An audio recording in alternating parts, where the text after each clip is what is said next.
Guys, good morning. Magluluto po ako ng kinilaw na lato. Lato at itong tawag nito Ano na nga tawag nito na ambang. Ayan, ang lato. Lato guys. Tapos, ano to, ambang. Ambang. Na para siyang seaweeds, ambang. Malambot siya, malambot. Tapos, kasama mang sabi. Nagluluto pa ako ng biko.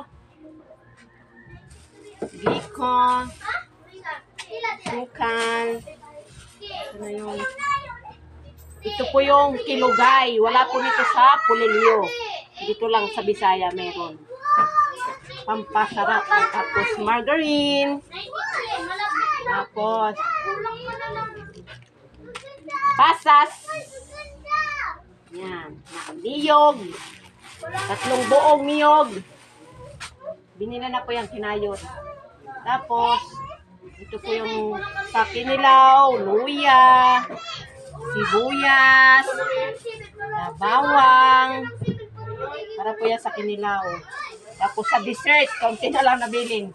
Saging. Luluto na po ako ng bugasan mo nini. Muna yun ha. Yan. Yan na po yung ambang.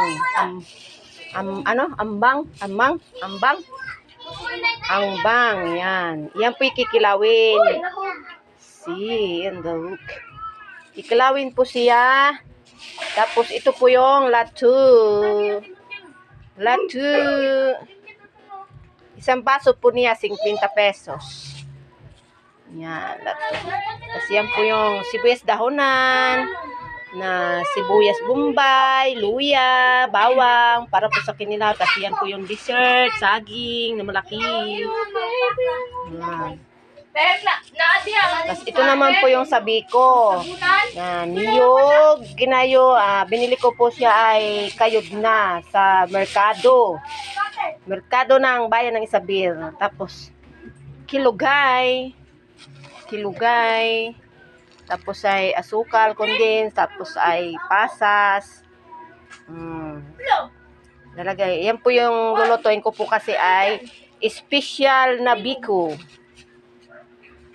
Tapos meron po kaming buwad or daing. Ulam po yan ngayon tanghalian.